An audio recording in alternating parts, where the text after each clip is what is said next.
फरीदाबाद में बीजेपी और कांग्रेस के कार्यकर्ताओं और नेताओं में नोक-झोंक देखने को मिली। यहां बीजेपी की ओर से कांग्रेस के खिलाफ विरोध प्रदर्शन किया जा रहा था, जिसके बाद कांग्रेस नेताओं और कार्यकर्ता भी बीजेपी नेताओं के धरने पर गुलाब लेकर पहुंच गए। इस दौरान कांग्रेस नेता प्रदर्शन कर रहे बीजेपी कार्यकर्ताओं और नेताओं के लिए चाय समोसे भी लेकर पहुंचे, जिसके बाद बीजेपी और कांग्रेस कार्यकर्ताओं में नोक-झोंक हो गई। सेक्टर 11-12 कोर्ट रोड पर हुए इस हंगामे के दौरान मौके पर मौजूद पुलिस ने दोनों पार्टियों के कार्यकर्ताओं को अलग अलग करवाया। वहीं धरने पर बैठे बीजेपी प्रदेश मंत्री रेणु भाटिया ने कहा कि कांग्रेस का वजूद लगभग खत्म हो चुका है और अपना वजूद बचाने के लिए कांग्रेस नए नए हथकंडे अपनाकर लोगों को बरगलाना चाहते हैं। देखिए, ये प्रोटेस्ट बहुत ज़रूरी है क्योंकि कांग्रेस जिसकी असमत बिल्कुल ख़त्म हो गई है, वो अपने आप को जिंदा रखने के लिए कुछ ना कुछ ऐसा भड़काऊ कहती है जिससे जनता गुमराह हो। आपने देखा जितने भी प्रदर्शन इन लोगों ने किसानों के किए, उसमें कहीं पर भी सच्चाई नजर नहीं आई। पूरे देश में इन्होंने बवाल खड़ा किया, लेकिन आप ये देखेंगे सच्चाई कहीं नहीं थी। चाहे एमएसपी की बात इन्होंने की, चाहे मंडियां बंद होने की बात इन्होंने की, जो भी इन्होंने विषय रखा वो सब झूठा, मनगढ़ंत और अपने आप को केवल हाईलाइट रखने के लिए किया।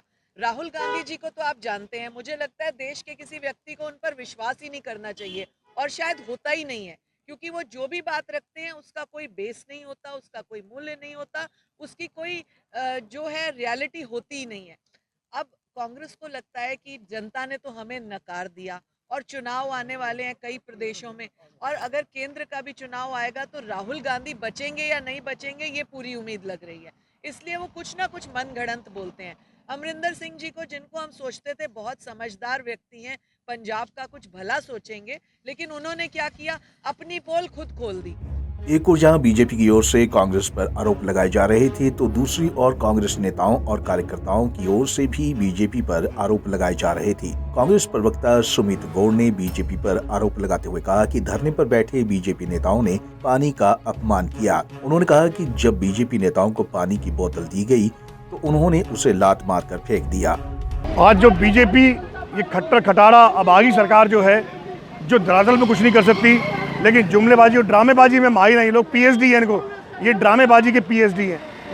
आज इन्होंने एक आपत्ति दर्ज करी कल पंजाब के मुख्यमंत्री कांग्रेस के कैप्टन अमरिंदर सिंह, हमारे सम्मानीय नेता हैं, कांग्रेस के मुख्यमंत्री रहे कई बार।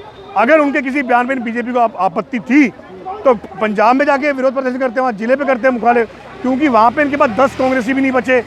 हरियाणा में फरीदाबाद में इनके पास हर जिले में 15-15-20 बचे हुए हैं। तो ये इन्होंने हमारे कार्यालय के बाहर सूर्य इकट्ठे हुए या कांग्रेस पार्टी मुर्दाबाद ड्रामे करे, लेकिन हमने शिष्टाचार निभाते हुए इन लोगों के पास हम सब इकट्ठे गए। वीडियो में सारा आ रहा है।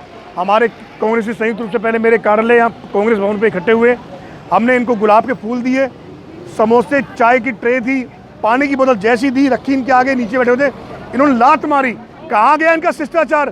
क्या यही है बीजेपी का शिष्टाचार? गौरतलब है कि शुक्रवार को जहां बीजेपी प्रधानमंत्री नरेंद्र मोदी का जन्मदिन धूमधाम से मना रही थी, तो वहीं कांग्रेस की ओर से बेरोजगारी दिवस मनाया जा रहा था और शनिवार को इसी के विरोध में बीजेपी कांग्रेस के खिलाफ धरना प्रदर्शन पर बैठ गई। पंजाब केसरी टीवी के लिए फरीदाबाद से सुधीर शर्मा की रिपोर्ट।